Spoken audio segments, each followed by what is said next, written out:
Good morning, all of you. Today we will discuss about the eating disorder. So, in the eating disorder, we will discuss about the bulimia nervosa. So, firstly, we will see the introduction. So, the word bulimia derived from the Greek word bulimia, which means the lemons, means the hunger or the anox.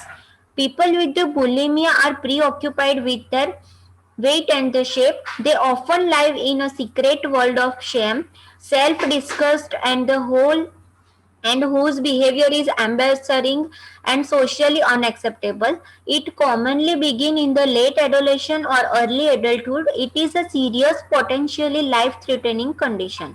Okay, so introduction. So bulimia word Greek વર્ડમાંથી derive થયો છે કે જેનો meaning થાય છે કે લિમોસ અથવા તો હંગર એટલે કે ભૂખ. ઓકે, સો પીપલ વિથ બુલિમિયા, જે પર્સનને બુલિમિયા હોય છે તો એ લોકો પોતાના વેઇટને અને પોતાના શેપને લઈને પ્રી ઓક્યુપાઈડ એટલે કે વધારે કોન્કરન હોય છે કે વધારે ફોકસ કરતા હોય છે. એ લોકોની એક સિક્રેટ વર્લ્ડ હોય છે, મીન્સ એ લોકોનું એક પોતાની અલગ દુનિયા હોય છે કે જેની અંદર એ લોકો પોતે શેમ એટલે કે આમ શરમજનક ફીલ કરતા હોય છે અને પોતાની લાઈફને ડિસલાઇક કરતા હોય છે. અને એ લોકોનું બિહેવિયર એવું હોય છે કે સોસાયટી એમને એક્સેપ્ટ નથી કરતી, એમ્બેસરિંગ એ લોકોનું જે બિહેવિયર હોય છે. અને આ ડિસઓર્ડર છે જે એડોલેશન અને એડલ્ટહુડમાંથી સ્ટાર્ટ થાય છે. So next is the definition of the bulimia nervosa.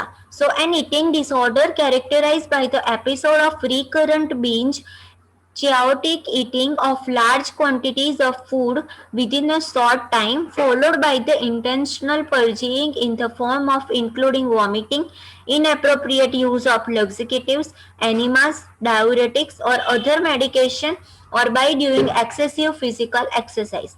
Okay, so bulimia nervosa it is an eating disorder, એક ઇટિંગ ડિસઓર્ડર છે કે જેની અંદર પેશન્ટ રિકરન્ટલી એટલે કે વારાફર એટલે વારંવાર ઓકે વારંવાર થોડા થોડા અમાઉન્ટમાં બહુ બધું અમાઉન્ટ લઈ લે છે ફૂડનું. ઓકે, અને એને શોર્ટ ટાઈમમાં વધારે પડતો ખોરાક લઈ અને ઇન્ટેન્શનલી એને બહાર પણ કાઢી દે છે. Like the vomiting, self vomiting કરશે પોતે, કાં તો લક્ઝિકેટિવ્સનો યુઝ કરશે, એનિમાસનો યુઝ કરશે, ડાયુરેટિક્સ, આ બધી મેડિકેશનનો યુઝ કરશે, કાં તો પછી ફિઝિકલ એક્સરસાઇઝ વધારે પડતી કરી અને પછી એ જે ફૂડ એને ઇન્ટેક કર્યો હોય છે તો એને મેનેજ કરવાનો ટ્રાય કરતા હોય છે.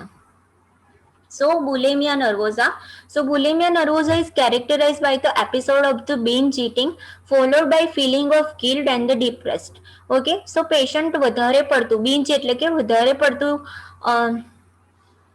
ફૂડ ઇન્ટેક કરી લે છે ડ્યુ ટુ ધ શેના લીધે કે ફિલિંગ ઓફ ગિલ્ટ. એને એવું થશે કે બીજા કોઈ મને શું કહેવાય બોલશે કે મને હું વધારે નહીં ખાઉં તો બધા કરતા અલગ લાગીશ, એવી બધી એ લોકોને ગિલ્ટ હોય છે, ડિપ્રેસ હોય છે સમટાઈમ પેશન્ટ, એટલે વધારે પડતું ખાઈ લેતા હોય છે. So frequent binging means the consuming the abnormally large portion of food within the specific period.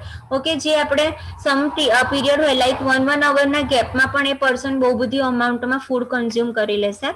અને involving the recurrent use of compensatory measures to such as the self-induced vomiting, diuretics or laxatives, use dieting and the fasting. Okay, then વધારે પડતું amount consume કર્યા પછી એને કમ્પન્સેટ કરવા માટે એટલે કે એને શું કહેવાય કે બેલેન્સ કરવા માટે એ પર્સન પોતે સેલ્ફ વોમિટિંગ કરશે, કાં તો અલગ અલગ ડાયુરેટિક્સ અને લક્ઝિકેટિવ્સનો યુઝ કરશે કે જે કાં તો ડાયટિંગ કરશે, ફાસ્ટિંગ કરશે કે જેનાથી એ પોતાના બોડી અને શેપને મેન્ટેન કરી શકે. So next is the etiology. Okay, what are the etiology for the bulimia nervosa? So common in the first degree of biological relatives. Okay, so mother parents ને હશે તો children ને થવાના ચાન્સીસ છે. Then altered serotonin level, જ્યારે બોડીમાં સિરોટોનિનનું level imbalance થશે ત્યારે. Then society emphasize on the appearance and the thinness. Okay, કોઈ માણસ છે કે જે બહુ પતલું છે, ઓકે, તો સોસાયટી છે કે જે એના અપિયરન્સ એટલે કે એના દેખાવ ઉપર ઓલ ટાઈમ એને ટોક્યા કરતા હોય છે, બોલ્યા કરતા હોય છે કે તું બહુ પતલી છે, તું કંઈ ખાતી નથી. ઓકે, તો આ બધી સોસાયટીના એમ્ફાસિસ છે કે જેના લીધે પેશન્ટ વધારે પડતું અમાઉન્ટ નો ફૂડ લઈ લે છે. દેન ફેમિલી ડિસ્ટર્બન્સ ઓર કોન્ફ્લિક્ટ. ઓકે, ફેમિલીમાં કોઈ ડિસ્ટર્બન્સ એટલે કે ફેમિલીમાં પણ માણસો એવા છે કે બધા આખો દિવસ કહ્યા કરતા હોય કે તું બહુ પતલી છે, તું કંઈ ખાતી નથી. ઓકે, કોન્ફ્લિક્ટ એટલે કે ઝઘડા થતા હોય આ બાબતે ઓલરેડી. સો પેશન્ટ પછી આ વસ્તુથી ફિયર હોય અને એટલે એને ના લેવું હોય તો પણ એ વધારે અમાઉન્ટ લેશે અને પછી વોમિટિંગ કરી દેશે. Then sexual abuse. Okay, sometime patient જો સેક્સ્યુઅલી એબ્યુઝ થયું હોય તો એ પણ વધારે પડતું અમાઉન્ટમાં ફૂડ ઇન્ટેક કરી લે છે. દેન લર્ન ધ માલએડેપ્ટિવ બિહેવિયર. ઓકે, કે કોઈ પર્સન છે કે જે માલએડેપ્ટિવ બિહેવિયર શીખી ગયું છે કે વધારે પડતું ખાઈને એને વિડ્રો કરવું. Okay, then struggle for control and the self identity. Okay, પોતાની જે બોડી છે એને કંટ્રોલ કરવામાં અને પોતાની જે સેલ્ફ આઈડેન્ટિટી છે એને ડેવલપ કરવા માટે પોતે પર્સન સ્ટ્રગલ કરી રહ્યું છે. તો આ બધી ઇટિયોલોજી હોઈ શકે કે જેના લીધે પેશન્ટને બુલિમિયા નર્વોઝા થઈ શકે. Next is the clinical manifestation, કે કયા કયા સિમ્ટમ્સ હોઈ શકે પેશન્ટને જે બુલિમિયા નર્વોઝા એટલે કે વધારે પડતો ઇન્ટેક કરે છે ફૂડનો. સો પરસિસ્ટ સોર throat and the heartburn. Okay, પેશન્ટને સોર થ્રોટ એટલે કે ગળામાં જે ખચખીચાટ જેવું થાય છે તો સોર થ્રોટ થવાના ચાન્સીસ છે, એને હાર્ટબર્ન થઈ શકે છે. Okay, then calloused scarring on the back or hands and the knuckles. Okay, એના નકલ્સ હેન્ડ ઉપર એને સ્કાર જેવું થવાના ચાન્સીસ છે. Then tooth staining or the discolouration and the loss of dental enamel. આપણા જે ડેન્ટલના સરાઉન્ડિંગ લેયર હોય છે કે જે પ્રોટેક્શન કરે છે ફોર ધ ટૂથ. ઓકે, સો એનું પણ લોસ થઈ જાય છે અને પેશન્ટના જે ટૂથ હોય છે એમાં ડિસ્કલરેશન થાય છે, એના કલરમાં ચેન્જીસ થઈ જાય છે. Then history of eating amount of food larger than the regular food. Okay, એની જે હિસ્ટ્રી છે કે નોર્મલ ફૂડ કરતાં એનો જે ફૂડ ઇન્ટેક છે એ વધી જશે. દેન એને એપિસોડ એટલે કે વારંવાર વધારે પડતું ઓછા ટાઈમમાં વધારે પડતું વારાઘડી ખાયા કરતું હશે પેશન્ટ અને એના ઉપર એ પોતે કંટ્રોલ નહીં કરી શકે. Then thin normal and the slightly overweight. Okay, thin હોય છે મીન્સ પતલા હોય છે માણસ અને આમ તમે દેખાવમાં જુઓ તો નોર્મલ હોય, બટ એ લોકો સ્લાઇટલી ઓવરવેટ હોય. પોતાના જે હાઇટ અને બોડી અકોર્ડિંગ એમનું જે વેઇટ હોવું જોઈએ એના કરતાં સ્લાઇટલી ઓવરવેટ હશે. Then abdominal and epigastric pain. Okay, abdominal pain થશે કારણ કે વધારે પડતું બિન્જ ઇટિંગ કરે છે. Then amenorrhoea. Okay, in the girls amenorrhoea જોવા મળશે. Fluid and electrolyte imbalance, perfectionisms, distorted body image, એમની બોડી ઇમેજ છે એ ડિસ્ટ્રોઈડ થઈ જશે. દેન એ લોકોની જે ગિલ્ટની સેન્સ છે એ વધારે પડતી ડેવલપ થઈ જશે. એલાઇનેશન. ઓકે, જે લોકોનું જે એલાઇનેશન જે લોકોની ફિલિંગ હોય છે, જે થોટ પ્રોસેસ હોય છે એ લોકોમાં પણ અલ્ટરેશન આવે છે એમાં. અને એ લોકોના જે ઇમ્પલ્સ હોય છે, ઇમ્પલ્સ કંટ્રોલ નથી કરી શકતા. એ લોકો પોતાના જે આપણી વિશેષ હોય છે, આપણી જે પોતાના સેલ્ફ ઉપર કંટ્રોલ હોય છે એ થોડો લેક થઈ જાય છે, મીન્સ ઓછો થઈ જાય છે. Next is the consequences of the bulimia nervosa. Okay, bulimia nervosa કોઈ પર્સનને થવું છે તો એને કોન્સિક્વન્સીસ કઈ કઈ થઈ શકે, મીન્સ કે તમે એને અધર ટર્મમાં કહી શકો કે કઈ કઈ કોમ્પ્લિકેશન થઈ શકે છે.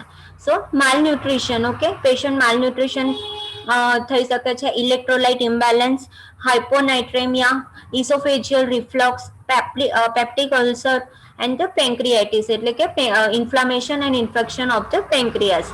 Dry or brittle skin. Okay, skin dry થઈ જશે. એડિમા, સ્વેલિંગ આવશે. મસલ્સ એટ્રોફી, મસલ્સમાં સ્પાઝમ થઈ જશે, સ્વેલિંગ આવી જશે. ઓર્થોસ્ટેટિક હાઇપોટેન્શન. ઓકે, પેશન્ટના જે હાર્ટબીટ છે, ઓકે, જેનું બ્લડ પ્રેશર છે, ઓકે, સો એની અંદર હાઇપોટેન્શન જોવા મળશે. એનિમિયા થશે પેશન્ટને, પેશન્ટ ડિપ્રેશનમાં જતું રહેશે. ઇનફર્ટિલિટી થાય છે. Then insomnia. Okay, patient properly sleep નથી લઈ શકતા. So this is the consequences and complication of the bulimia nervosa. Next will be the continue of the complication. So gastric rupture during the period of binge eating. Okay, patient binge eating કરી રહ્યો છે વધારે પડતા પીરિયડમાં, સો એના લીધે એને gastric rupture થવાના chances છે. દેન ડેન્ટલ કેરીઝ. ઓકે, એના ડેન્ટલ્સ જે આપણે ટૂથનું જે ઇનેમલ લેયર હોય છે એ મીન્સ રિમૂવ થઈ જાય છે, એ થોડું લૂઝ થઈ જાય છે. ઓકે, અને ગમ ઇન્ફેક્શન થવાના ચાન્સીસ છે, ડિહાઇડ્રેશન, ઇલેક્ટ્રોલાઇટ ઇમ્બેલેન્સ. ઓકે, એની જે બોવેલ મુવમેન્ટ છે એ પણ ઇરેગ્યુલર થઈ જશે. પેશન્ટના કોન્સ્ટિપેશનના પણ ચાન્સીસ થશે, ધેન બીકોઝ એ લક્ઝિકેટિવ્સનો યુઝ કરે છે. ઓકે, ધેન સુસાઇડનો રિસ્ક પણ ઇન્ક્રીઝ થઈ જાય છે, કારણ કે પર્સન ઓલ ટાઈમ એ વસ્તુ પર થિંક કરતા હોય છે અને ડિપ્રેસ ફીલ કરે છે. Okay, then psychoactive substance. Sometime patient એ એન્ઝાઇટી અને ડિપ્રેશનને ફૂલફિલ કરવા માટે, એનાથી બહાર આવવા માટે સાયકો એક્ટિવ સબસ્ટન્સનો યુઝ કરશે. Next will be the diagnosis. કયા કયા ડાયગ્નોસિસ હોઈ શકે?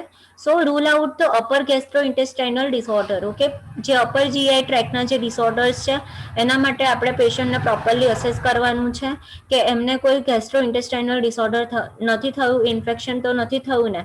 Than depression inventory. ઓકે, પેશન્ટનું ડિપ્રેશન કેટલા લેવલ સુધી છે તો એનું પ્રોપરલી ઇન્વેન્ટરી કરવાની છે. પેશન્ટનું પ્રોપરલી હિસ્ટ્રી કલેક્શન કરવાનું છે in the physical and the mental. then serum electrolyte and the ECG. okay, એ લોકો by the blood test electrolyte serum electrolyte level check કરવાનું છે અને પેશન્ટનું ECG કરવાનું છે for the cardiac rhythm and the heart rhythm of the patient.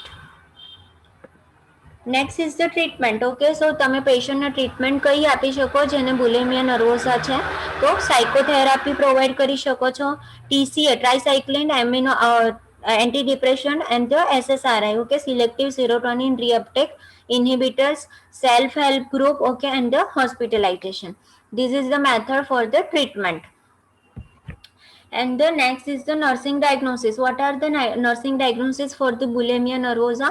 So nursing diagnosis is the encounter in the care of the patient with eating disorder. So first is the imbalanced nutritional less than body requirement related to excessive intake of calories, as evidenced by the being 40% above ideal body weight, sleep apnea and the difficulty with the mobility. Okay, સૌથી પહેલો nursing diagnosis આવશે કે imbalance nutritional, કે આપણી જે બોડીની requirement છે એના કરતાં પેશન્ટ વધારે પડતું લે છે intake.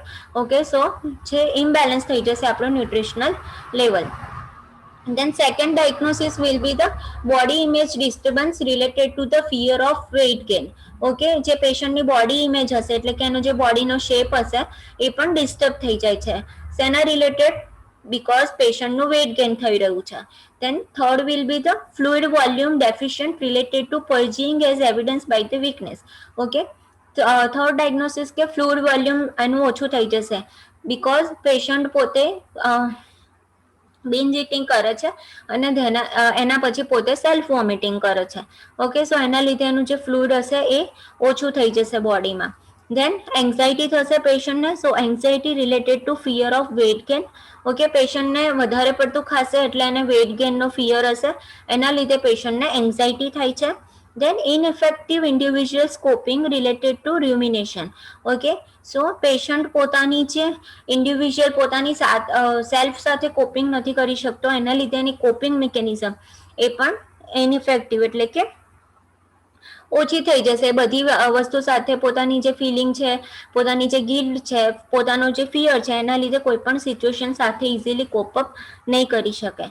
Than next is the powerlessness related to perceived lack of control over eating behavior as evidenced by inability to stop binge eating. Okay, patient વધારે પડતું ખાય છે એ વસ્તુ ઉપર પોતે કંટ્રોલ નથી કરી શકતો. સો પેશન્ટમાં કયું નર્સિંગ ડાયગ્નોસિસ આવશે કે પેશન્ટ પોતાની સેલ્ફને પાવરલેસનેસ માને છે. મીન્સ કે પોતાની બોડી ઉપર, પોતાના જે થોટ ઉપર છે એના ઉપર કંટ્રોલ નથી, બીકોઝ પેશન્ટ પોતાના બિન્જ ઇટિંગને પણ કંટ્રોલ નથી કરી શકતો. સો this is the nursing diagnosis. Next is the self esteem disturbance. Okay, પોતાની જે, કારણ કે પોતાની સેલ્ફને પાવરલેસ માને છે, સો એના લીધે પેશન્ટ સેલ્ફ એસ્ટીમ પણ એની ડિસ્ટર્બ થઈ જશે. then risk of the self mutilation related to feeling of inadequacy. Okay, પોતાની સેલ્ફથી જે સેટિસ્ફાઈ નથી, સો પેશન્ટ પોતાને સેલ્ફ મ્યુટિલાઇઝ કરશે એટલે કે પોતાને જ બધી વસ્તુ માટે બ્લેમ કરશે. સમટાઈમ પેશન્ટ પોતાને ઇન્જુરી પણ કરી લે છે, physical injury. Okay, so risk for self mutilation. So thank you all of you. This is all about the bulimia nervosa.